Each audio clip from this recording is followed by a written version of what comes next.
નમસ્કાર વિદ્યાર્થી મિત્રો, એસએન વિદ્યાલય દ્વારા સંચાલિત ઈ લર્નિંગ કાર્યક્રમમાં ફરી એકવાર આપ સર્વેનું હું હાર્દિક સ્વાગત કરું છું।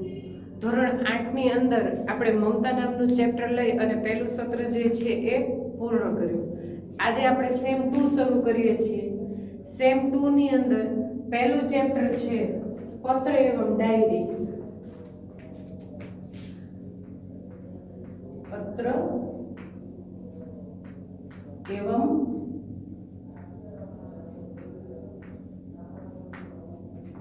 डायरी। तो पत्र एवं डायरी ए पत्रनो ज एक लेखन विभागनो भाग छे, पण अहींया आपणे विविध पत्रों द्वारा शीखववामां आव्युं छे के पत्र आपणे जो के 8मा धोरणनी अंदर चाली ज गयुं छे के पत्रना બે પ્રકાર હોય છે। એક છે ઔપચારિક અને બીજો છે અનૌપચારિક। ઔપચારિક એટલે કેવું તો કે ઓફિસ, શાળા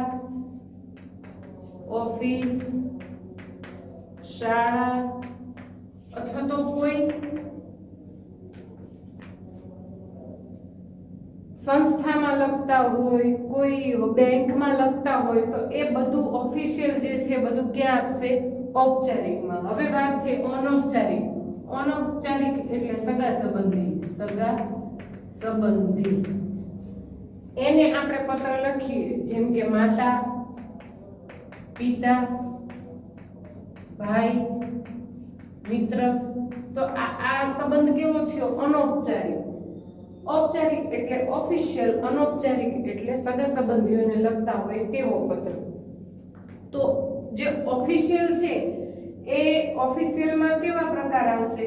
તો કે કોઈ શિકાયત પત્ર હોય કે મોહલ્લામાં પાણી નથી આવતું ગલીમાં અને એની આપણે શિકાયત આપી છે, અથવા તો કોઈ શાળા માટે પુસ્તકો મંગાવવાના છે તો આપણે કોઈ સંસ્થાને પત્ર લખીએ છીએ કે ભાઈ છાપકામ કરતી એ સંસ્થા પાસેથી આપણે એ પુસ્તકો લેવાના છે લાઇબ્રેરી માટે। તો એ જે આપણે પત્ર લખીએ છીએ એ બધા ક્યાં આવશે? औपचारिकમાં। અને ત્યારબાદ અનૌપચારિક એટલે કે મિત્રને નિમંત્રણ પત્ર આપીએ, હાર્દિક અભિનંદન આપીએ, તો માતા પિતાને રજા માંગતો પત્ર લખીએ કે ભાઈ મારે પ્રવાસમાં જવું છે તો મને રજા આપવા વિનંતી, અભિવાદન કરતો પત્ર લખીએ, તો એ બધું ક્યાં આવશે? અનૌપચારિકમાં। તો આ વસ્તુ આપણે ભણી ગયેલા છીએ। તો આજે સાથે સાથે એક નવી વસ્તુ ભણવાની છે, તે છે ડાયરી। પત્ર આપણે વાંચીને જોઈ લેશું બધા પત્ર, એમાં ક્યાંય એવા અપરિચિત શબ્દ કે એવું કઈ દેખાશે તો એ લેતા જઈએ છીએ। दूर बसे अपने संबंधियों, मित्रों, परिवारजनों तथा कभी कभी विभिन्न अधिकारियों को पत्र लिखने की आवश्यकता रहती है। पत्रों के द्वारा हम अपनी बात अत्यंत सुगमता से उन तक पहुंचा सकते हैं।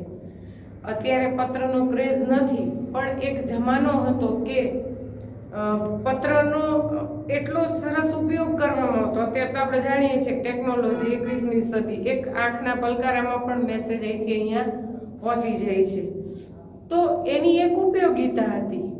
હાલની તારીખે પણ ઓફિશિયલ કામ જ્યારે હોય છે ત્યારે તમારે એ પત્ર દ્વારા જ કરવું પડે છે।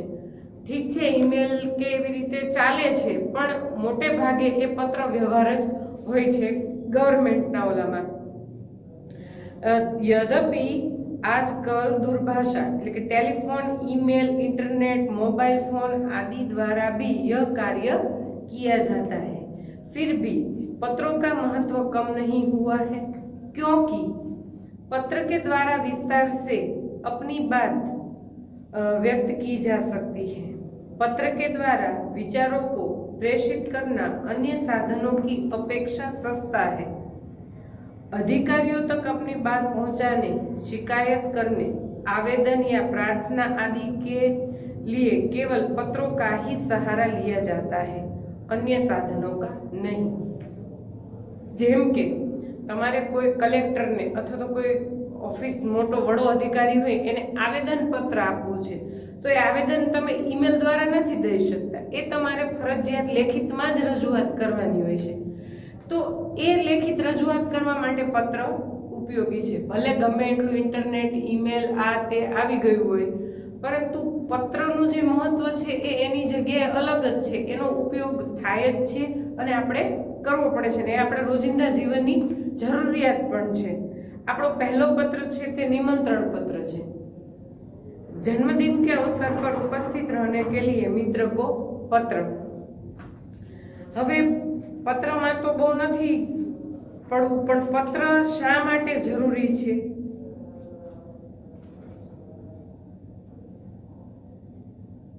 અહીંયા તમને વિવિધ પત્રના મુદ્દાઓ આપેલા છે કે ભાઈ પત્ર જે છે એ નિમંત્રણ પત્ર છે,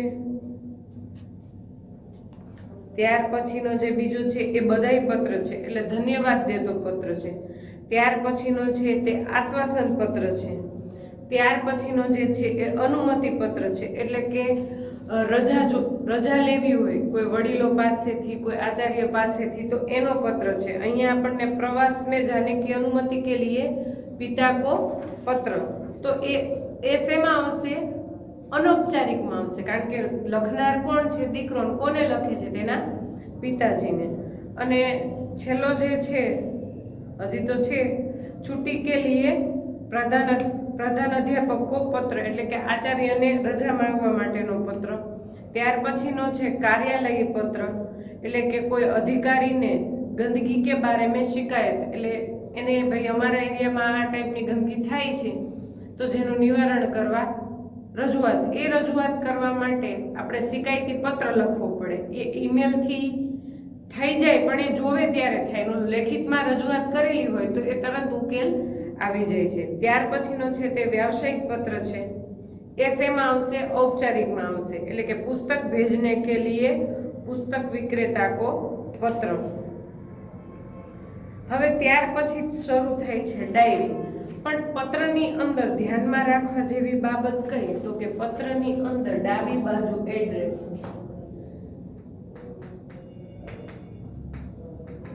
ગુજરાતીમાં આ બાજુ આવે, હિન્દીમાં આ બાજુ આવે એટલે અહીંયા એડ્રેસ આવશે. એડ્રેસની નીચે આવશે સંબોધન. દાખલા તરીકે આપણે અહીંયા એક ઉદાહરણ લઈ લઈએ. આપણો પહેલો જ પત્ર છે નિમંત્રણ પત્ર.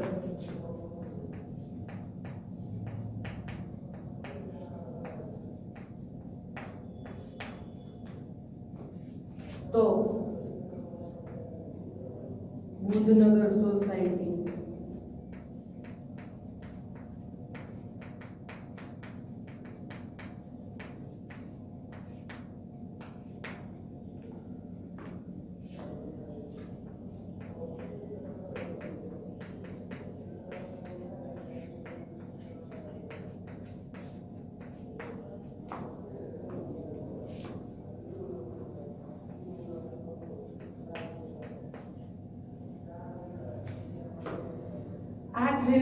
એડ્રેસ.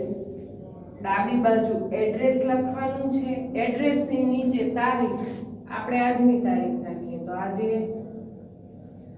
20/1/2021 આવી રીતે પણ લખી શકો અથવા તો આવી રીતે પણ લખી શકો 20 જાન્યુઆરી 2021. આમ પણ લખી શકાય ને આમ પણ લખી શકાય. એટલે આ થઈ એડ્રેસની વાત. એની નીચે દિનાંક. દિનાંક પછીનું જે છે એ સંબોધન.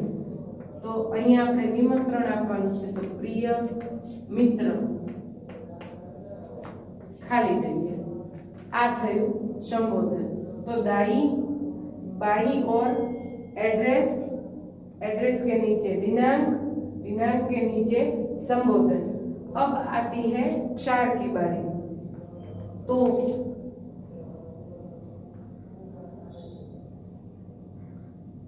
અહીંયા અભિવાદન એક રહી ગયું. સપ્રેમ નમસ્કાર. પ્રિય મિત્ર ખાલી જગ્યા સપ્રેમ નમસ્કાર. તો હવે અહીંથી આપણે શરૂ કરીએ, આપણો ક્ષાર શરૂ થાય કે ભાઈ નિમંત્રણ આપીએ છીએ શેનું તો કે જન્મદિવસનું.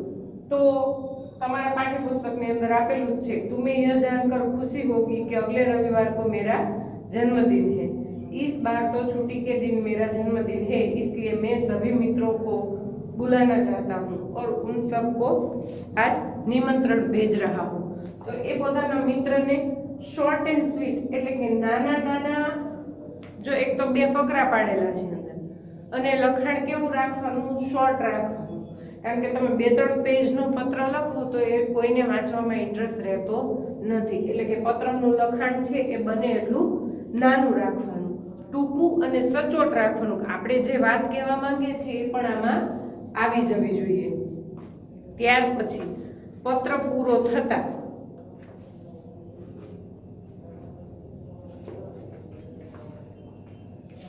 એ જ પેરેગ્રાફમાં ડાબી બાજુ નીચે तुम्हारा मित्र ખાલી જગ્યા। તો આવી રીતે થશે પત્રનું ફોર્મેટ, એડ્રેસ, તારીખ, સંબોધન, ક્ષાર અને પૂર્ણાવૃત્તિ। તો લિખિતન, આપણે ગુજરાતીમાં કે લિખિતન, એમ લિખિતન લખી અને આપણે આ પત્ર પૂરો કરવાનો છે। તો આ થઈ પત્રની વાર્તા। તો પત્રનું લખાણ સાદું, નાનું, બને એટલું ટૂંકમાં, અને એક ખાસ પત્રની અંદર લખનાર અને મોકલનાર બે પોતાનું સરનામું લખે છે એટલા માટે કે મેળવનાર વ્યક્તિને સરળતાથી મળી જાય અને એ પત્ર ખોવાવાનો પણ ભય નથી રહેતો। ત્યાર પછી આપણો બીજો પત્ર તો જોયો, હવે વાત છે ડાયરી। હવે ડાયરી એ શા માટે ઉપયોગી છે? તો ડાયરી છે એ ઘણા લોકોને રોજનીશી લખવાની ટેવ હોય।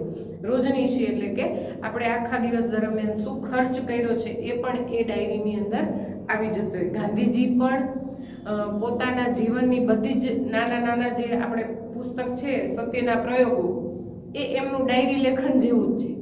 એ પોતાના જીવનમાં નાના નાના આવા પ્રયોગો બનતા એ લખતા જતા અને એનું એક સરસ મજાનું પુસ્તક વિમોચન થયું। તો આ ડાયરી છે એ એટલી બધી ઉપયોગી છે, ક્યારેક તમારા મનની અંદર એવી વાત હોય કે તમે નથી કહી શકતા, તો એ ડાયરીની અંદર લખી અને આપણે માનસિક રીતે હળવાશ અનુભવીએ છીએ। કોઈને કીધી હોય એવું લાગે અને લખાઈ બી જાય। જોઈએ डायरी फायदा। डायरी शब्द अंग्रेजी भाषा का है। डायरी के लिए हिंदी में दैनंदिनी यानी कि दैनिक आदि शब्दों का प्रयोग किया जाता है।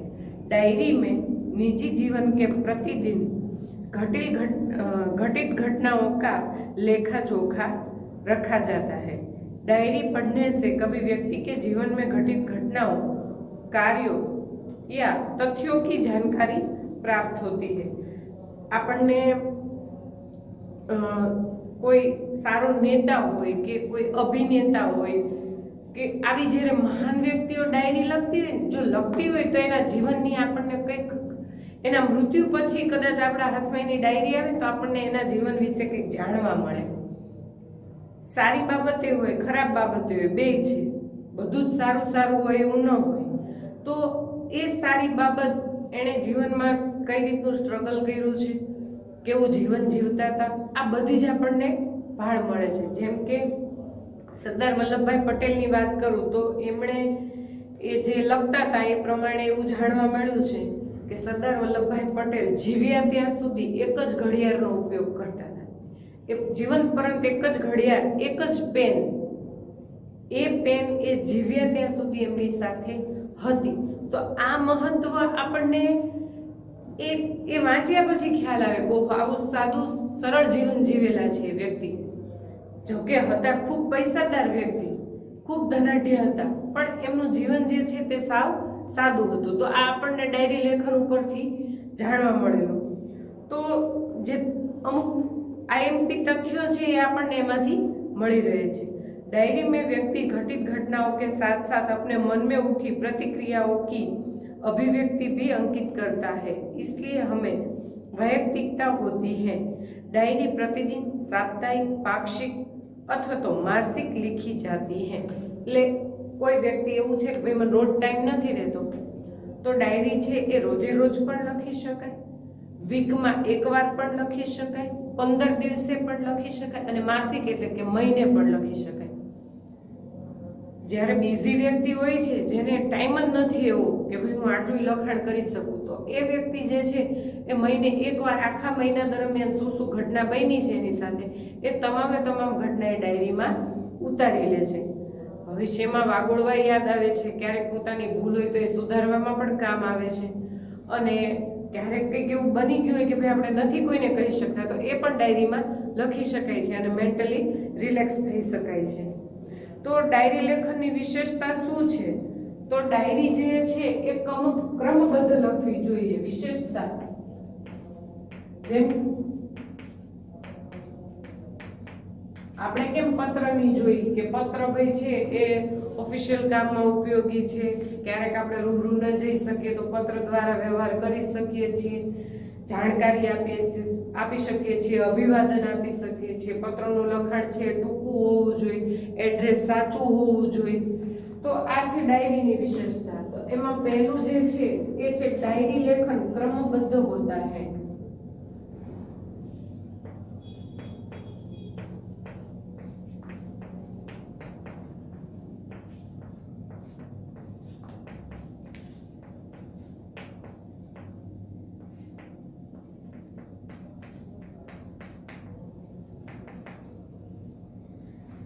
ક્રમબદ્ધ એટલે લાઈનમાં ચાલવાનું. આપણે સવારે ઉઠીએ છીએ, ઉઠીને બ્રશ કરીએ છીએ, બ્રશ કરીને ચા પીએ છીએ, એ આપણી નિત્ય ક્રમ. પછી ઊંધેથી ચાલવાનું, હું રાત્રે સૂતા પહેલા આમ કર્યું ના, નિત્ય ક્રમમાં ચાલવાનું હોય છે. દાખલા તરીકે આખા વીકની તમે ડાયરી લખો છો તો 1 તારીખથી 8 તારીખની અંદર તમારી સાથે શું શું ઘટના બની, તમે શું શું કાર્ય કર્યું, એ 1 તારીખથી 8 તારીખ સુધી લખી શકાય. 8 તારીખથી 1 તારીખ સુધી નથી લખવાનું. તો ડાયરી છે એ કેવી રીતે લખવાની? તો કે ક્રમબદ્ધ રીતે લખવાની. બીજો જે છે એની વિશેષતા શું છે? તો કે इसमें लिखा गया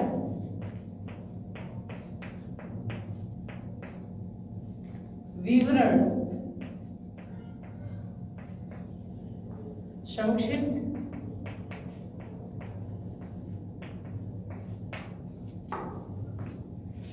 सारगर्भित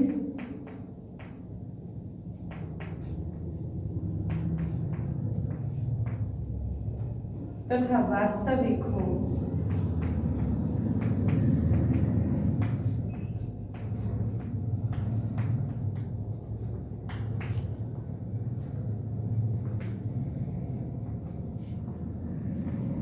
બીજી એની વિશેષતા છે કે ડાયરીની અંદર જે કંઈ પણ તમે લખો છો એ લખાણ કેવું હોવું જોઈએ? સંક્ષિપ્ત, ટૂંકું હોવું જોઈએ. પછી વાર્તા જેવું ન લાગવું જોઈએ કે એક હતો રાજા ને તો આમ હતું તેમ હતું. ના, એવું ન લાગવું જોઈએ કે ભાઈ લખાણ જે છે એકદમ ટૂંકું અને સાદું હોવું જોઈએ. બીજું સારગર્ભિત હોવું જોઈએ કે એમાં કંઈક તથ્ય લાગે એવું હોવું જોઈએ. ફાલતુની ચીજો અંદર લખવાની નહીં. ત્રીજો છે વાસ્તવિક, એટલે કે સત્ય હોય એવું હોવું જોઈએ. પછી કર્યું કંઈ ન હોય, મોટી મોટી બળાઈઓ મારીએ આપણે, તો એ વાસ્તવિક ન કહેવાય. તો જે ઘટના ઘટિત થઈ છે ઓરિજિનલ, એ જ ઘટના આપણે ડાયરીની અંદર લખવાની છે. એટલે કે જે લખાણ છે એ કેવું હોવું જોઈએ? સાચું હોવું જોઈએ. ત્યાર પછીનો ત્રીજી વિશેષતા છે ડાયરી લેખન में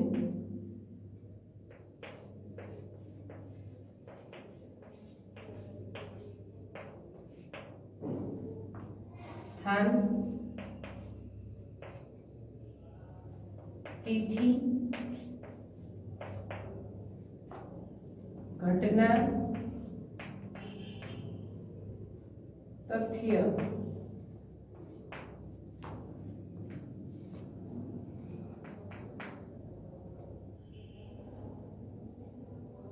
स्पष्ट रूप से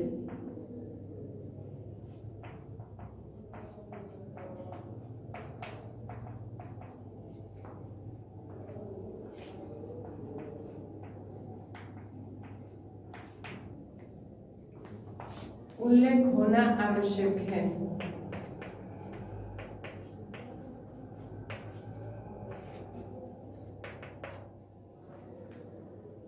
ડાયરી લેખન નો જે ત્રીજી વિશેષતા છે એટલે કે ડાયરી લેખનની અંદર સ્થાન એટલે કે તમે કઈ જગ્યાએ છો એ જગ્યાનું નામ, ગામનું નામ, એ સિવાય તિથિ એટલે કે એની અંદર તારીખ, વાર, ઘટના, શું ઘટના ઘટિત થઈ છે આખા દિવસ દરમિયાન, વીક દરમિયાન, મહિના દરમિયાન, તથ્ય કઈ બાબત ઉપર એનું સ્પષ્ટ રૂપે ઉલ્લેખ થયેલો હોવો જોઈએ અને એ પણ કેવો હતો કે વાસ્તવિક, ગપ્પાબાજી ચાલતી નથી. ઘણાને નથી ટેવ હોતી હોય કઈ નહીં પણ વધારીને વાત કરે તો એ વધારેલી વાત અહીંયા ડાયરીની અંદર કામ આવતી નથી.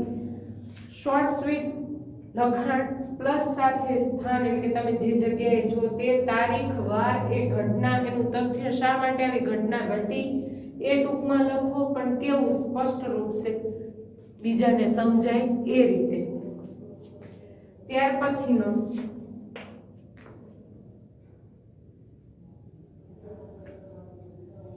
ડાયરી લેખન કરતે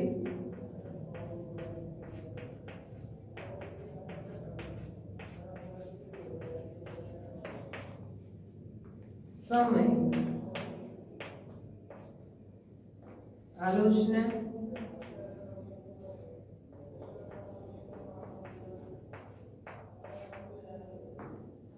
टीका टिप्पणी,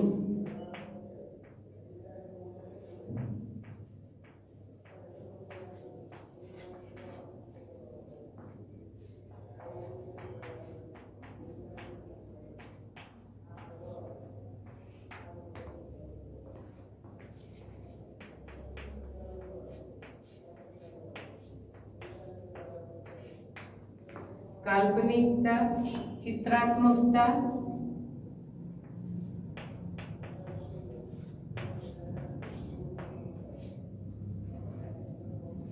अनावश्यक विस्तार से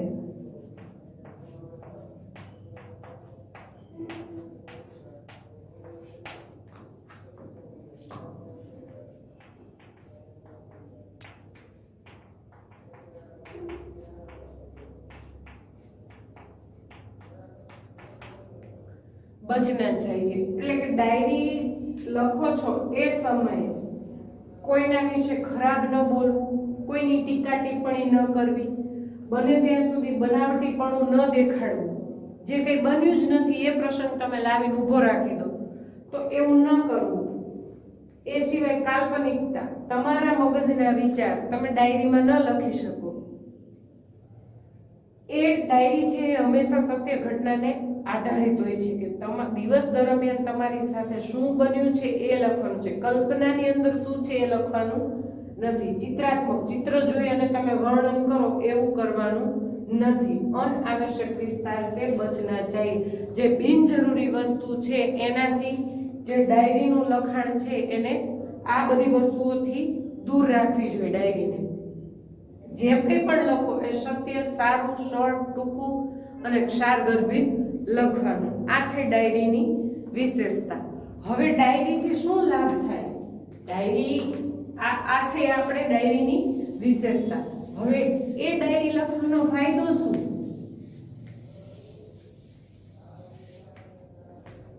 तो डायरी जे छे ये डायरी लेखन के अनेक लाभ हैं.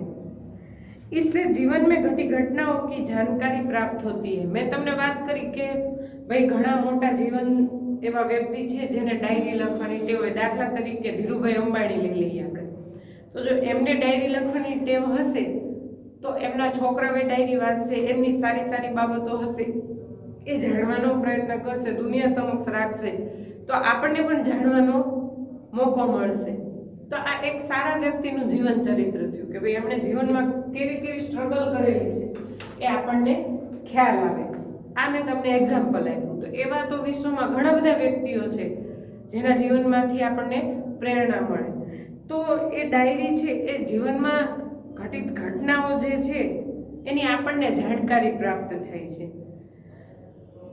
बीजो जे फायदो छे ए डायरी में तथ्यों का उल्लेख रहता है. इसी कारण व्यक्ति दिन भर जो अच्छे बुरे काम करता है उसका उल्लेख भी रहता है. इससे शनै शनै बुराई से बचा जा सकता है.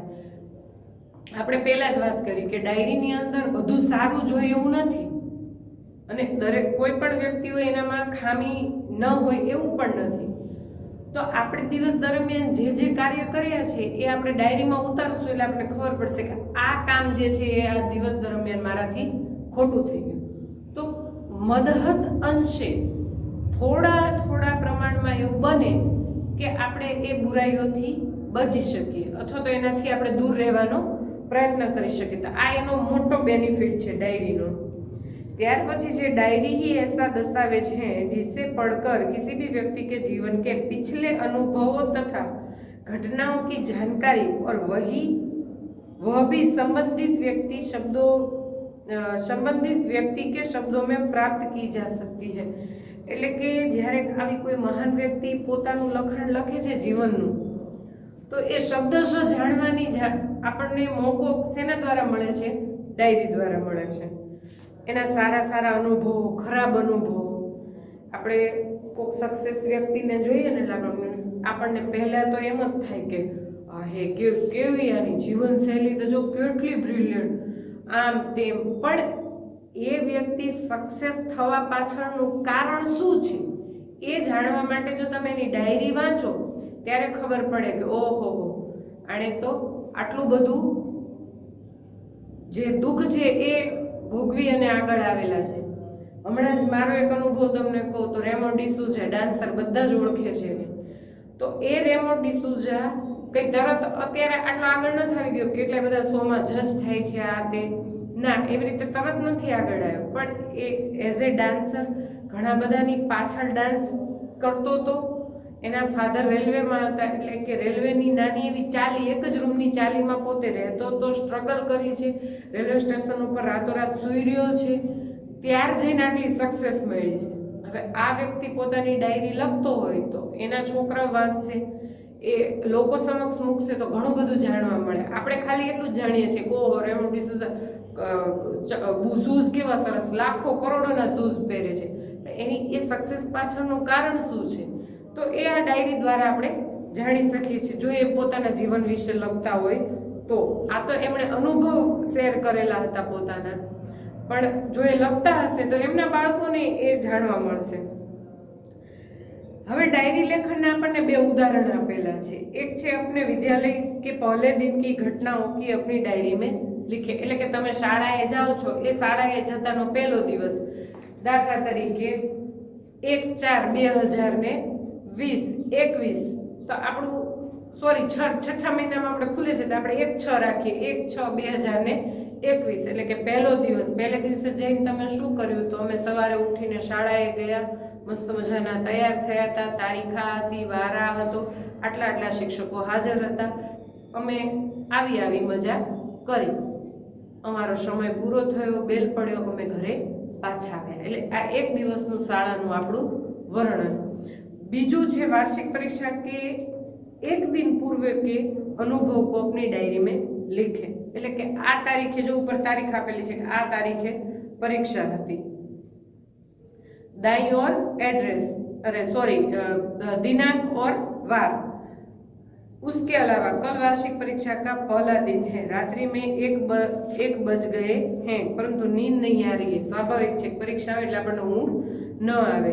तो ये अनुभव एने शेयर करेलो छे. कल विज्ञान और टेक्नोलॉजी विषय की परीक्षा है, अदबी सब कुछ दूरा लिया है. એટલે કે બધું વાંચી લીધું છે, तथापि मन में अजीब सा भय है. छता पण मन में एक डर है कि अचानक पिताजी मेरे कमरे में आए, मुझे जगा हुआ देखकर ढाढ़स बंधाया और बिस्तर पर लेटने को कहा. એટલે કે પપ્પા રાત્રે આયા, જોયું કે જાગે છે, કીધું શાંતિથી સૂઈ जा.